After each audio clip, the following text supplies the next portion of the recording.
Ladies and gentlemen, welcome to the Rogers Kakasungura YouTube channel. This is the table where we call a spade and not a big spoon, where we do not sugarcoat reality. In this particular episode, I know it will be a bitter episode to a number of people, but it is my entire responsibility to objectively inform and analyze.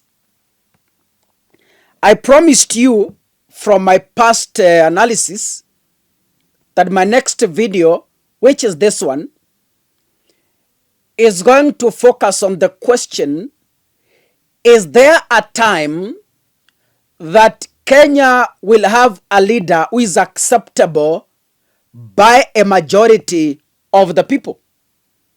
We are 50 million Kenyans plus in this country. Do we have leaders left from the store, the ones that are available, that will be accepted by, let's say, even 40 million Kenyans? In this particular episode, I will show you how wanasiasa ni wale wale. There's no difference. There's no difference. Politicians are the same. They are only good when they're out of power. But give them power. Wanasiasa ni wale wale. I will argue my case based on valid available evidence. By the end of this video, I will be able to convince you why mwanasiasa ni wale wale. The profession is the same. The character is the same. The only difference is some have power and others have no power. Some have tested power, some haven't tested power. That is the only difference. But the script is the same.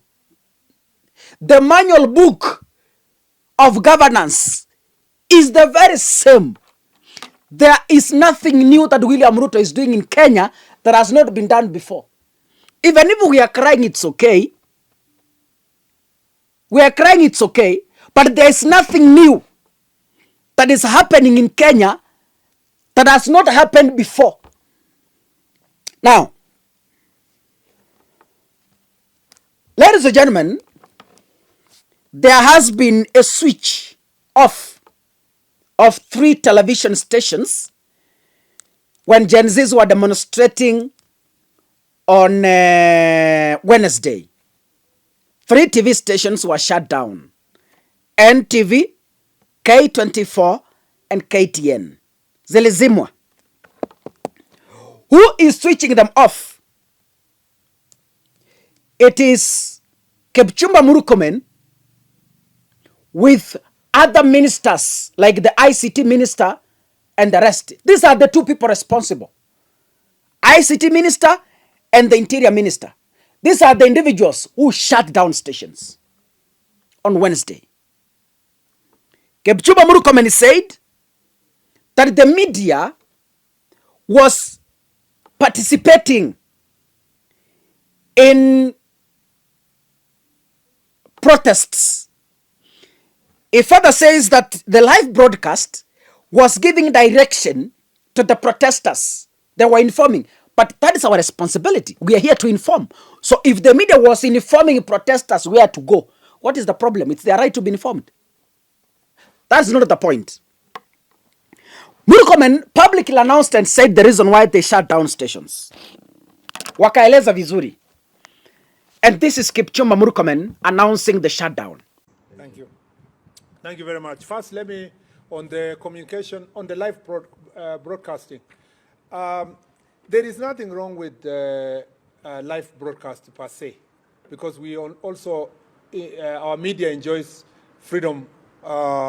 We have the freedom of media in this country.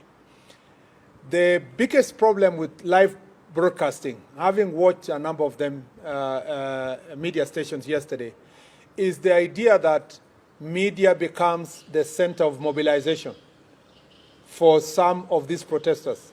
In fact, most of the media houses are working very hard during the onset of protest, telling people, oh yeah, wengine wamekuja, sasa tayari ndio hawa.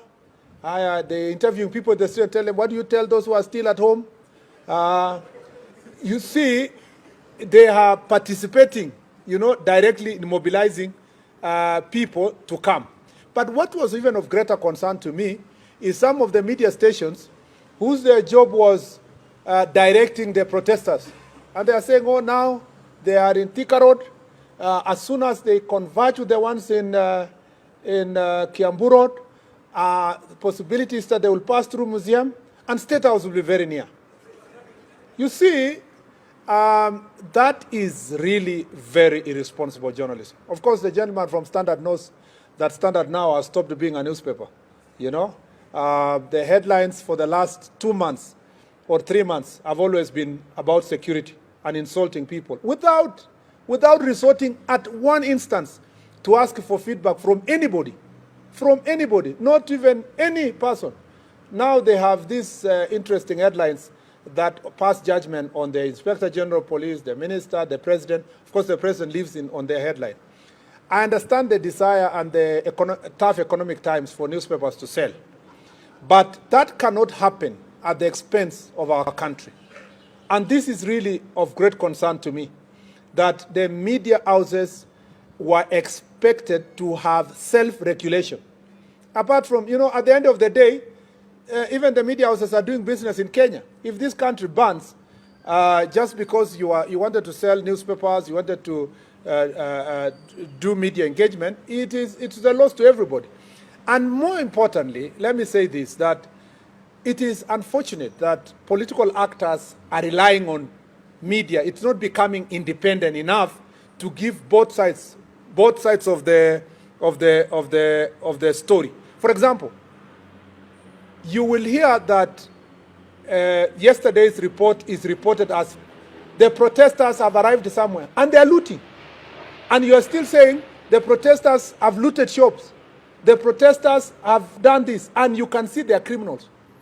Murkomen is saying the reason why, as a government, they made a decision of shutting down the 3 TV stations is because they were fueling anarchy in the Republic of Kenya. Fred Matiang'i, who is contesting for presidency, spoke after the shutdown of stations on Wednesday. Matiang'i came up and said, we are going back to the dark days. Nataka unielewe vizuri. Matiang'i said, we are going back to the dark days. Juicy too, you saw that clip.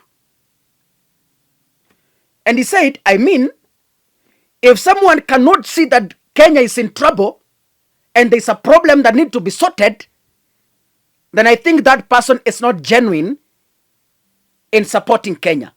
That is Matiang'i. Juicy too. I think it was on Thursday. Now, the very same Matiang'i who is saying that we are heading into the dark days, in 2018, he also switched off 3 TV stations when Raila was swearing himself in as the people's president at Uhuru Park with Miguna.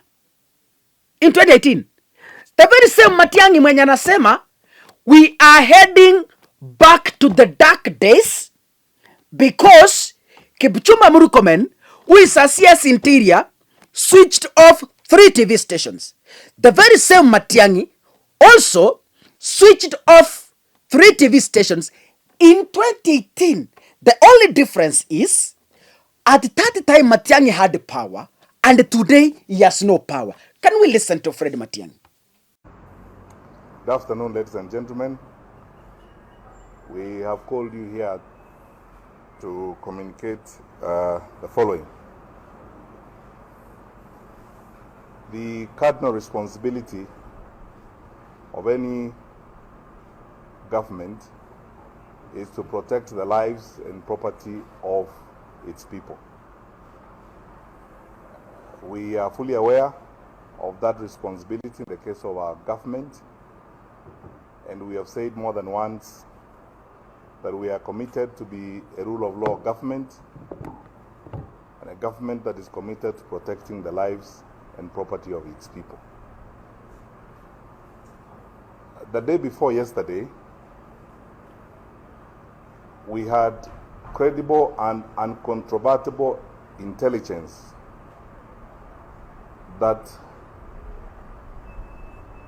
criminal elements operating under the banner of the hitherto so-called National Resistance Movement and hiding behind NASA had ferried huge groups of people to Nairobi, some of them armed, to a function and an illegal activity that was taking place yesterday at Uhuru Park. This was a very well choreographed effort intended to use the excuse of a possible conflict with law enforcement agents to occasion a massacre of our people and shed the blood of innocent citizens of this country. We took the decision the day before yesterday as government to exercise restraint and to deny those criminals that opportunity by withdrawing law enforcement agents from Uhuru Park. And as a result, I stand here today and I want to say sincerely, I am so grateful to God that that did not happen, because a massacre of catastrophic proportions was going to happen. The intention was that it happens and it's blamed on the police. It's blamed on the law enforcement agencies. This effort, involving a wide range of actors, individual and institutional, was unfortunately a matter that some members of our society were aware of. As a result, and because of some of the possible incitement that would be aided by media activities, we took the decision to switch off 3 media stations. I want the people of Kenya to know this. As a government and a responsible government, we have taken a decision to be a rule of law government. We will act strictly according to the law, and we will govern according to the law. But that... Now, Kipchumba Murkomen, who is today with power, shutting down TV stations and saying they participated in demonstrations, in fueling anarchy, in banning this country, in 2018 when he had no power, castigated Matiang'i. Aye! Chinekema. I want to show you something. Nirudia tena. Kipchumba Murkomen, who has power today, and shut down 3 TV stations because he says they were participating in burning down this country, opposed Matiang'i's decision to shut down TV stations in 2018 because at that time Murkomen had no power. Can we listen to Murkomen? Nataka kumwambia Matiang'i anisikie vizuri. Wachana siku ile ulikuwa unakasirikia Aaron Cheruiyot. Mimi mwenyewe na wende Hansard ya Senate. Mimi mwenyewe ndio nilikuokoa kwa mambo ya Ruaraka. Mimi Kipchumba Murkomen mwenyewe kama majority leader nilikuokoa.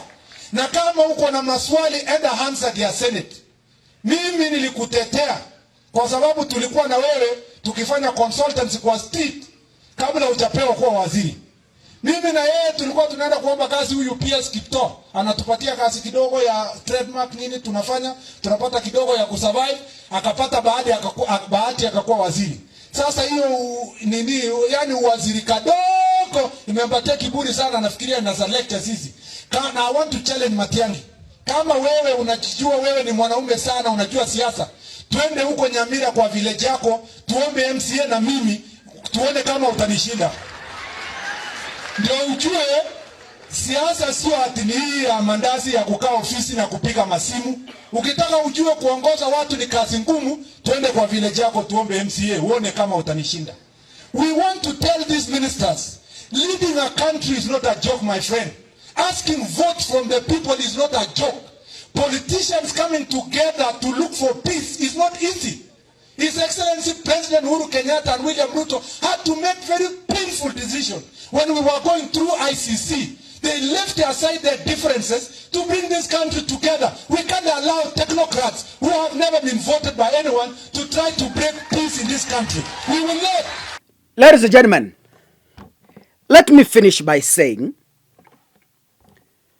politicians have the same script on dealing with opponents. They have the very same script. Mambo ya kudili na opponents, they have the same script. The script that only differs in politicians is service delivery. Yeah? Kuna mwenye anaweza fanya kazi na kuna mwenye hataki kufanya kazi, lakini the manual ya kudili na protesters is the same across all politicians, and they will never be changed. Get me right. In dealing with opponents, hata mkichagua Yesu Kristo. Oh, sorry, pole. I'm saying this. I never meant to include Jesus Christ in this because I'm really sorry. Please forgive me. Hata mkichagua yani, I'm trying to find out the correct term to explain. Hata kama tukichagua mtu mzuri namna gani, and that's what I'm trying to explain, but my tongue will slip to Jesus.